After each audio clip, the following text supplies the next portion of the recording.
sacáis de la casa de mi padre, una casa de mercado? Buenas tardes para todos ustedes.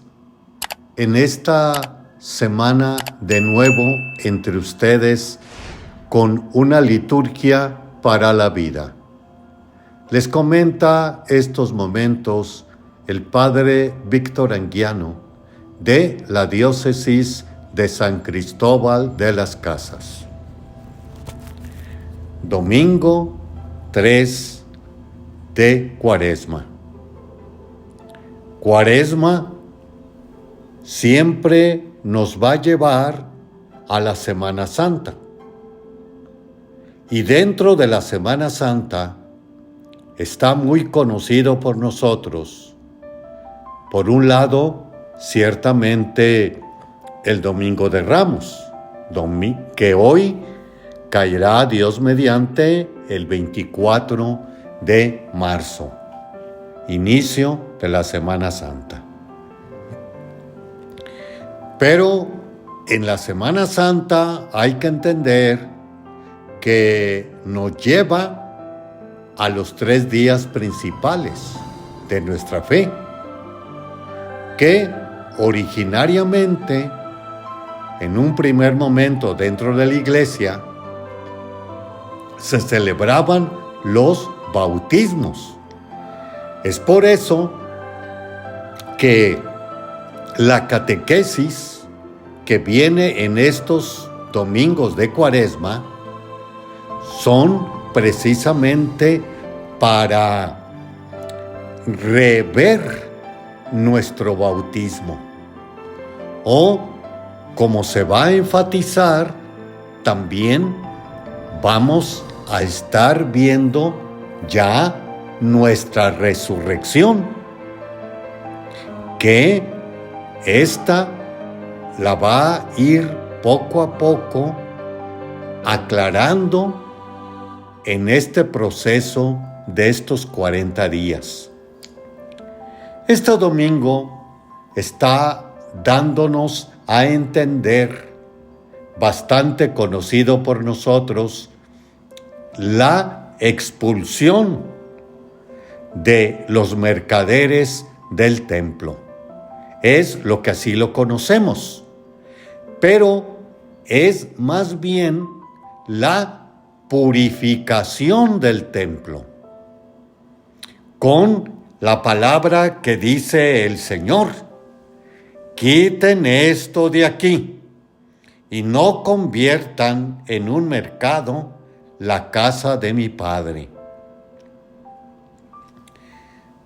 Para entender la casa del Padre o la purificación del templo, necesitamos hacer un retroceso.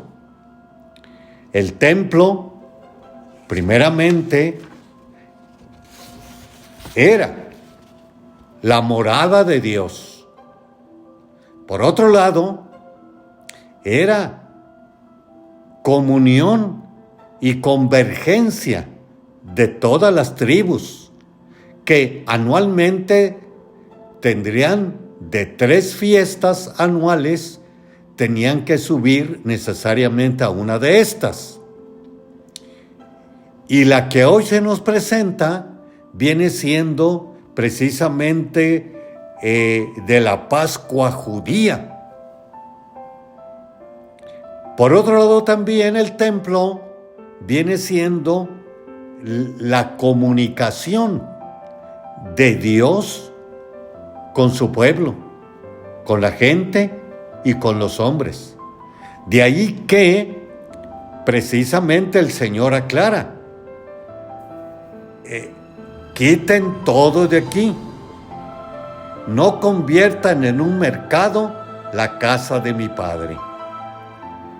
También otra de las cosas que tenemos que tener presente es que el templo en 2 momentos fue destruido. Un primer momento con Nabucodonosor. Segundo, en otro momento viene siendo, después de reconstruirlo, y Herodes II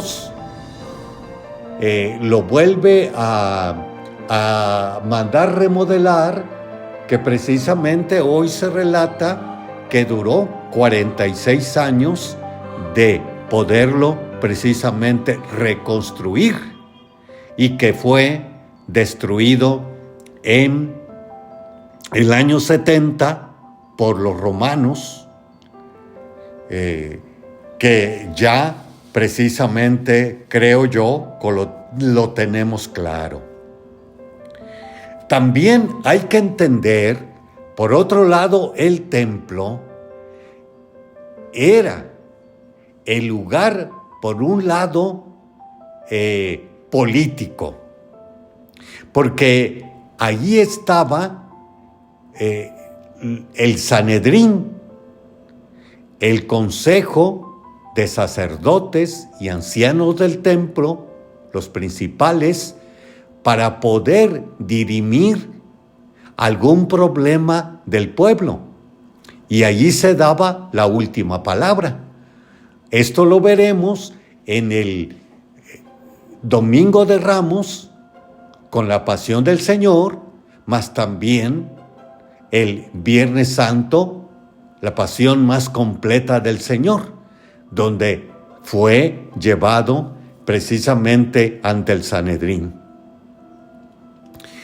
Era también el lugar religiosamente central. Había sinagogas en las partes donde se encontraban los judíos para escuchar la palabra de Dios. Pero era, de nuevo, el único templo donde se ofrecían sacrificios. Y como tenían que venir de afuera con los animales de tierras paganas que eran impuros para poderse ofrecer a Dios, entonces venía esto que estamos viendo hoy en el Evangelio, que agarra el Señor un cordel y los echa fuera, diciéndonos aquellas palabras: el celo de tu casa me devora. Aquí estamos viendo, por un lado, de trasfondo, la cuestión económica. Los judíos le preguntaron: ¿qué señales nos das para hacer esto? Judíos, gente del pueblo, no se niega que también allí estaban inmiscuidos los sacerdotes para estas ventas, incluyendo, como también se nos dice, la casa de cambio. Lo mismo se tenía. La moneda que traes es pagana, es impura, y aquí, para que la entregues al templo, tiene que ser de nuestro banco o de nuestras monedas para que tú las puedas depositar. Tenemos pues ahí los clásicos tres poderes.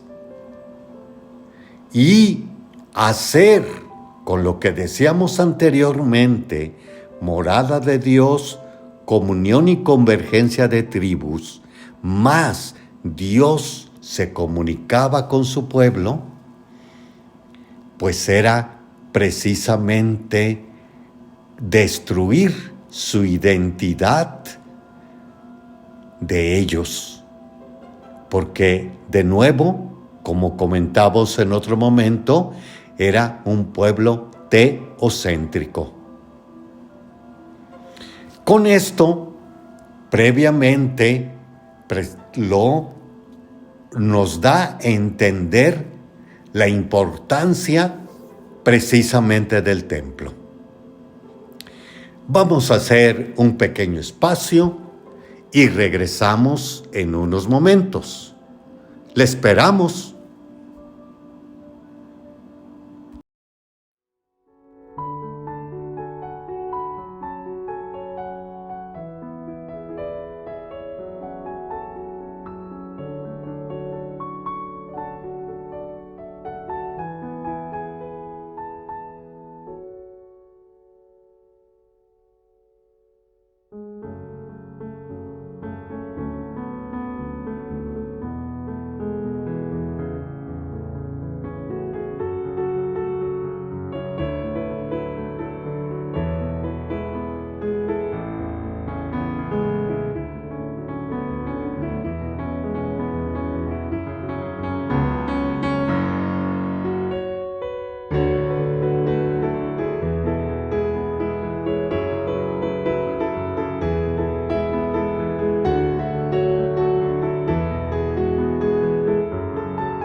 Continuamos con este siguiente segmento de una liturgia para la vida.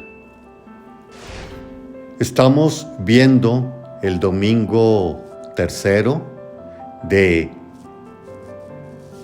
el tiempo de Cuaresma y estamos ahondando en el Evangelio de esta semana, que el Evangelio nos está tratando de la purificación del templo y nos lo está aclarando precisamente el Evangelio de Juan, donde, ojo, tener presente que el Evangelio de Juan, como hemos comentado, es bastante elaborado, teológico, y que mucho nos tiene que decir más allá de los hechos. Purificación del templo. Ya lo estábamos aclarando qué era el templo en aquellos momentos. Y vámonos ahora de que tras la purificación del templo, repito de nuevo, quiten eso de aquí y no conviertan en un mercado la casa de mi Padre. Siguiendo el Evangelio, al verlo sus discípulos se acordaron de aquellas palabras de la Escritura: el celo de tu casa me devora. El celo de tu casa. Hemos visto nosotros al Señor bastante compasivo, misericordioso, y ahora lo vemos contrariamente a todo esto. O también puede ser que nosotros pensemos que esta purificación del templo que agarró precisamente el Señor una cuerda y lo sacó de allí, quiten todo de aquí, vamos a decir con ira. La ira es uno de los pecados capitales. Pero hay que distinguir entre esta ira de los pecados capitales y la ira, vamos a poner la palabra justa, verdadera o divina. Que yo me sublevo ante el mal que existe. En otro momento vamos a verlo en Macabeos, que precisamente se le pedía a uno que sacrificara a el Dios X, que se sacrificara un sacrificio. Y uno de ellos, de los macabeos, con la ira, agarra a aquel que iba a sacrificar al dios falso y lo degüella allí, frente a ese Dios. El celo de tu casa me devora. Estar nosotros ardorosos en que precisamente ante el mal que no podemos resistir, como también denunciar. El celo de tu casa me devora. Ahora, vámonos a nosotros. El templo ahora, ¿quién es? Y aquí vamos a revisar precisamente la cuestión de el bautismo, la encarnación de nuestro Señor Jesucristo, y se hizo hombre por obra del Espíritu Santo en el seno de María la Virgen. O también lo que oíamos en Navidad, el que no estaba en el tiempo comenzó a existir en el tiempo. O también Pablo, Jesús se hizo en todo semejante a nosotros, menos en el pecado. O también allá en la fiesta de Cristo Rey, tuve hambre, me distes de comer, tuve sed, me distes de beber, etc. Y cuando sí o no te vimos hambriento, sediento, desnudo en la cárcel, y te asistimos. Y el Señor aclara, las veces que hiciste o no hiciste con uno de los míos, no. O vámonos también allá a la conversión de Pablo. Saulo, Saulo, ¿por qué me persigues? ¿Quién eres, Señor, a quien yo persigo? Entonces aquí sacamos lo que en nuestra iglesia cristiana y católica tenemos. Que Dios está real y verdaderamente presente en la Sagrada Eucaristía. Por eso, la presentación antes de comulgar, este es el Cordero de Dios que quita el pecado del mundo. Y por otro lado, cuando comulgamos, cuerpo de Cristo, amén. Segunda presencia de Dios, las Sagradas Escrituras. Tercera presencia de Dios, que viene siendo el hombre. Cada uno de nosotros somos imagen y semejanza de Dios. Por otro lado, se nos dice, por el bautismo, somos precisamente hermanos o coherederos con Jesucristo. Decíamos Cuaresma. Cuaresma es la que nos va a llevar al triduo pascual. Y el triduo pascual remata en el domingo de resurrección, domingo de Pascua. Y que en ese domingo de Pascua, nuestra resurrección la tenemos que ver. Y esta resurrección precisamente nos la está dando, esta resurrección nos la está dando la primera lectura, que nos está tratando de dar a entender el libro del Éxodo, los 10 mandamientos. Yo soy el Señor tu Dios, que te sacó de la tierra de Egipto, de la esclavitud. Esos son los mandamientos. Los mandamientos precisamente son un camino de libertad, como también de supervivencia. Si obedeces, vivirás. Los mandamientos es la carta magna. Los mandamientos son aquellos que en pocas palabras, nos lo va a decir después el Señor, de una manera es vertical y horizontal.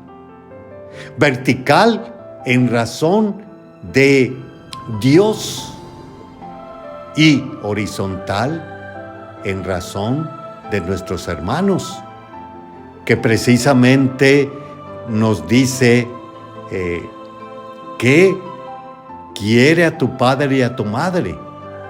No matarás, no fornicarás, no adorarás a otro Dios distinto. No desearás la mujer ni las cosas de tu compañero. Acuérdate también de santificar el descanso. 6 días trabajarás y en ellos harás todos tus quehaceres, pero el día 7º descansarás. Y todavía agrega, dejarás de trabajar, ni trabajará tu hijo, tu hija, tu esclavo, tu esclava, tus animales, el forastero que viva contigo. Esto viene siendo, pues, nuestra purificación de esta Cuaresma. Y recordemos con ello, sabiamente, están los mandamientos de la Iglesia. Primer mandamiento, oír misa entera los domingos y fiestas de guardar. Segundo, confesar los pecados mortales. Tercero, comulgar y confesarse por lo menos una vez al año, en la Pascua, Florida o Semana Santa. O recuerde también Semana Santa, por eso cae en marzo. Marzo, día o mes, mejor dicho, de la primavera. Comienza la vida. Que comience en nosotros también. Está pues todo este mensaje. Vamos a hacer otro espacio y regresamos. No se nos vaya, le esperamos.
Continuamos con este siguiente segmento de una liturgia para la vida.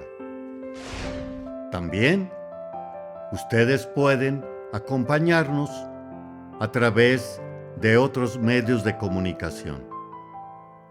ante todo en YouTube, como también en Spotify, Apple Podcasts, YouTube Music, Amazon Music y iHeartRadio.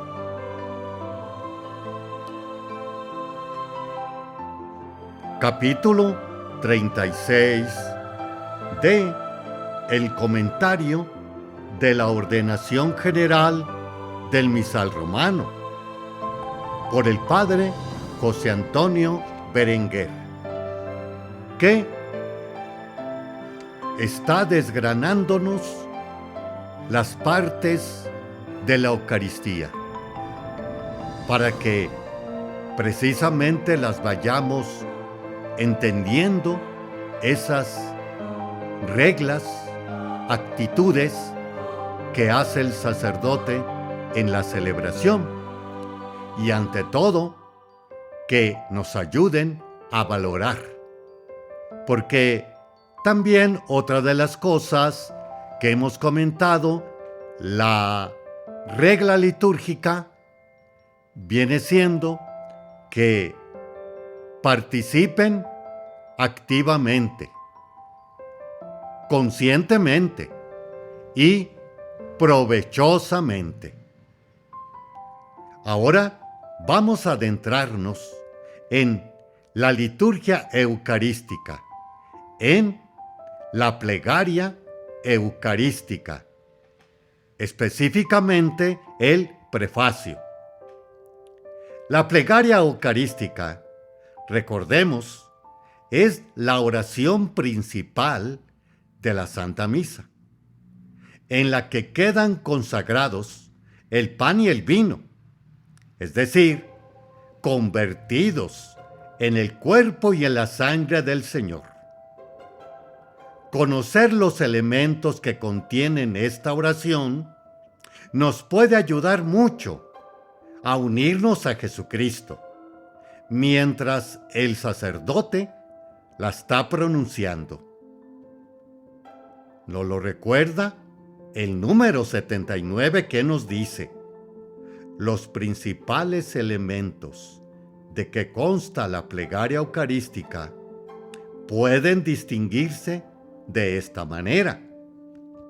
Inciso A: acción de gracias. Lo llamamos prefacio. Inciso B: aclamación, es decir, el santo.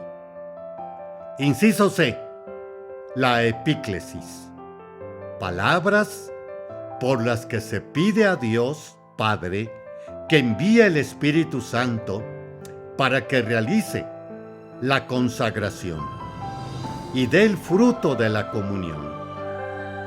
D: relato de la institución y consagración, que son las palabras de la consagración del pan y del vino. Inciso E: anamnesis, parte de la oración que recuerda el misterio de la Pascua del Señor. F: oblación, parte de la oración en que se expresa el ofrecimiento de Jesucristo al Padre. Inciso G: intercesiones, que manifiestan la comunión con toda la Iglesia, celeste y terrena, y se pide por todos los fieles, vivos y difuntos. H: y final, la doxología, que expresa la glorificación de Cristo y a la que el pueblo responde con el amén. Vamos a detenernos ahora en cada una de estas partes, fijándonos ahora en el primero, que viene siendo la acción de gracias, que se expresa sobre todo en el prefacio. Prefacio es la parte de la oración que dice el sacerdote antes del santo. En ella el sacerdote, en nombre de todo el pueblo santo, glorifica a Dios Padre y le da las gracias. El sacerdote, Jesucristo, en el sacerdote, está dando gracias y gloria a Dios en mi nombre, en nuestro nombre. Mi acción de gracias y de mi glorificación a Dios está siendo presentada por Jesucristo a Dios Padre por medio del misterio del sacerdote. ¿Y qué hago yo, entre tanto? ¿En qué pienso? ¿Estoy de verdad unido a esa acción de gracias y de glorificación a Dios? Me doy cuenta de que lo que está haciendo todo el pueblo santo y de que yo puedo estar al margen, porque mi pensamiento y mi corazón están en lo que no debieran estar. Glorifica a Dios Padre y le da gracias por toda la obra de la salvación. Si tienes un misalito en casa, puedes mirar los prefacios de los domingos, tanto del tiempo ordinario como otros, los más comunes, puesto que hay para cada una de nuestras celebraciones, como son las exequias, el matrimonio, los santos y santas, también la cuestión de la confirmación, la Eucaristía o también otro sacramento.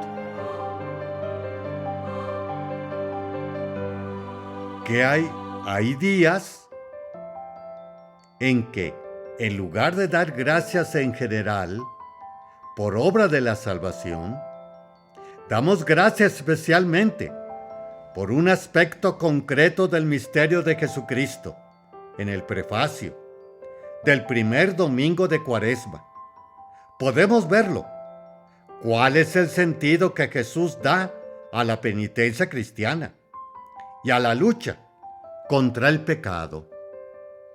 También hay fiestas en que damos gracias por un aspecto concreto que estamos celebrando, como es Navidad, el nacimiento de Cristo.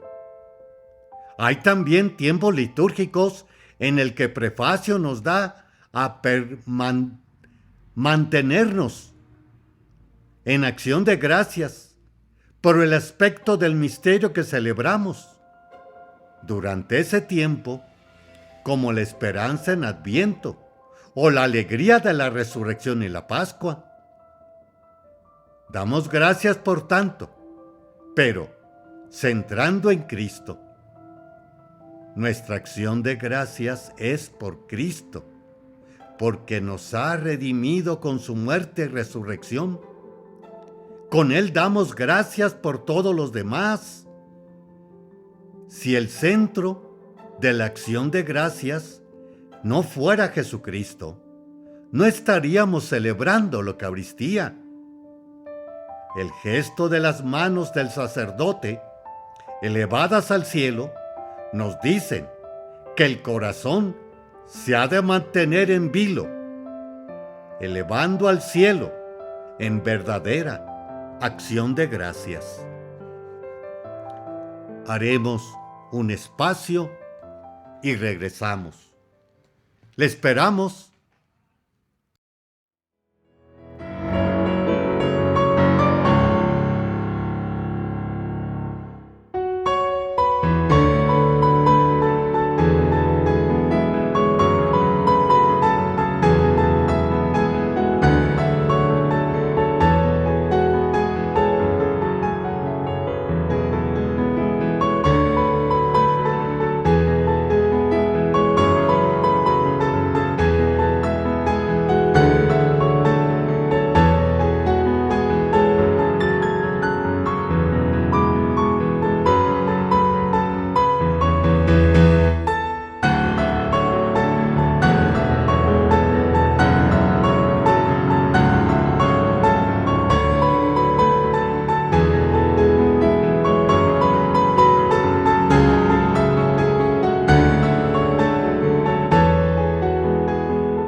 Continuamos con este siguiente segmento, tercer segmento de esta semana tercera de Cuaresma.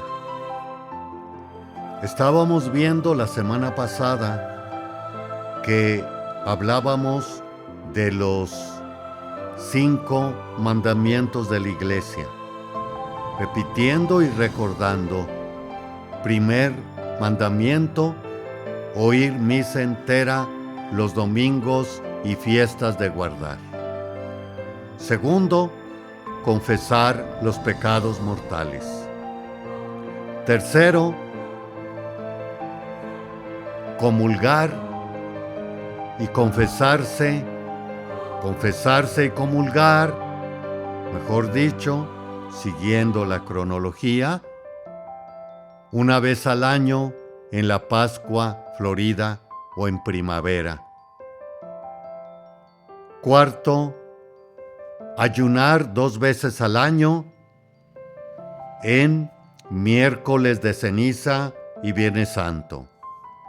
Y finalmente, quinto mandamiento, ayudar económicamente a través del diezmo 1 vez al año, cuando así prescribe la Iglesia. Y comentábamos que acá se hace en San Cristóbal, se hace a fines de noviembre, a principios de diciembre, a más tardar finales de diciembre.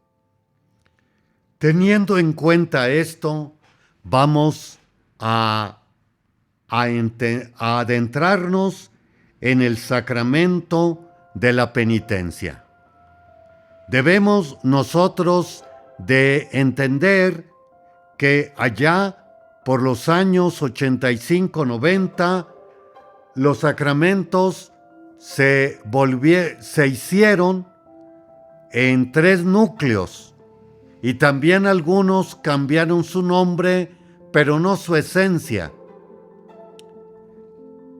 porque faltaba darle más precisamente sentido al sacramento. Los 3 núcleos son: primer núcleo, sacramentos de base, iniciales o importantes de todo cristiano: bautismo, la confirmación y la Eucaristía, y en ella la comunión o primera participación. El segundo núcleo, de compromiso y servicio, por un lado viene siendo el matrimonio, y por otro lado también viene siendo el orden sacerdotal o el ministerio sacerdotal. Y otro núcleo último viene siendo los sacramentos de salud, que cambió a confesión, a penitencia, como a reconciliación. Porque precisamente nos quiere dar a entender que si estamos nosotros reconciliados con Dios, lo estaremos con nuestros hermanos y viceversa. A tal grado que precisamente nos va a decir Juan, quien dice que ama a Dios y odia a su hermano, es un mentiroso. Ahora, estos sacramentos de salud se nos invita a todos los sacerdotes a hacer celebraciones de unción de enfermos y celebraciones de reconciliación y penitencia o confesión, para ir ahondando precisamente en lo que es pecado, y teniendo siempre presente, como ya hemos comentado, el espejo tanto del Evangelio como de los 10 mandamientos. Debido a esto, entonces, es muy bueno ahondar el sacramento de la penitencia. Nos reconciliamos con Dios, nos reconciliamos con nuestros hermanos. Te dispones a recibir el sacramento. Una guía para este sacramento. Pide a Dios que te ilumine para reconocer tus pecados.